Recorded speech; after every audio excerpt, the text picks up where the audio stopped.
Toutes vos prévisions météo régionales sont sur préviwest.fr. Des prévisions détaillées à court terme. Une tendance météo complète sur 14 jours. Des actus météo en temps réel, avec la possibilité de commenter. La vigilance et toutes les observations en direct. Dès maintenant, connectez-vous. Rendez-vous sur le www.previ-west.fr.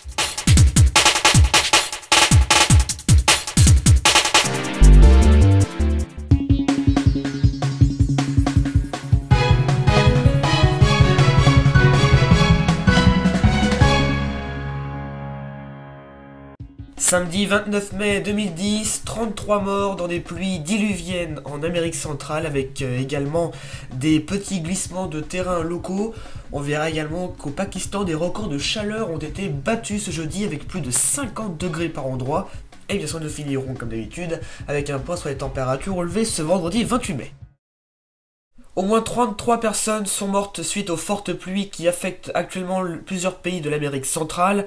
Le pays le plus affecté est la Colombie, où les fortes pluies ont laissé au moins 18 morts, 5 disparus, 87 blessés et 73 000 personnes affectées par les inondations. Au Salvador, un garçon de 10 ans a été tué par la foudre dans le centre du pays.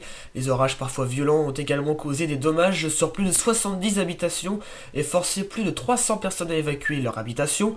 Au Nicaragua, les autorités annoncent la mort de 2 personnes, tandis que plus de 1600 personnes ont été évacuées de leurs habitations. Les pluies torrentielles ont déjà tué 9 personnes au Guatemala et la situation s'est aggravée en raison de l'éruption du volcan Pacaya qui a fait 2 morts. Au Costa Rica, 101 personnes sont réfugiées dans des abris en raison des inondations provoquées par la zone intertropicale qui touche la côte pacifique. La Commission nationale d'urgence, CNE, a signalé que la tempête a affecté 88 collectivités, a endommagé 20 ponts et 55 sections de routes et autoroutes. Enfin, au Honduras, les pluies qui sévissent depuis le week-end dernier ont causé 3 décès. Le Pakistan est habitué aux fortes chaleurs, mais la vague de chaleur qui touche le pays actuellement fait tomber de nombreux records. C'est principalement l'est et le sud-est du pays qui sont touchés par ces grosses chaleurs, avec des températures au-dessus des 50 degrés. Alors voici quelques valeurs relevées ces derniers jours. 53,5 degrés à Mohenjo, il s'agit là d'un record pour cette station. Record également à Sibi avec 53 degrés, et avec une minimale qui n'est pas descendue en dessous de 39,7 degrés. Une minimale, hein. 52,5 degrés à Jacobabad, 52,5 également à Pad Iban, 52,2 à Nawab Shab, 50 degrés à Rory. Des conditions de chaleur extrêmes comme celle-ci n'avaient plus été observées depuis 1998.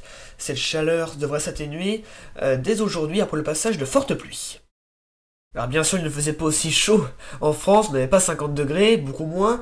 On avait quand même 15 degrés à Dieppe, 18 à Brest, 20 degrés à Rennes, 22 degrés, un beau petit regroupé là à Nantes, Angers, Angoulême ou encore Niort. Je vous rassure, la semaine prochaine, les températures devraient à nouveau devenir printanières, voire estivales.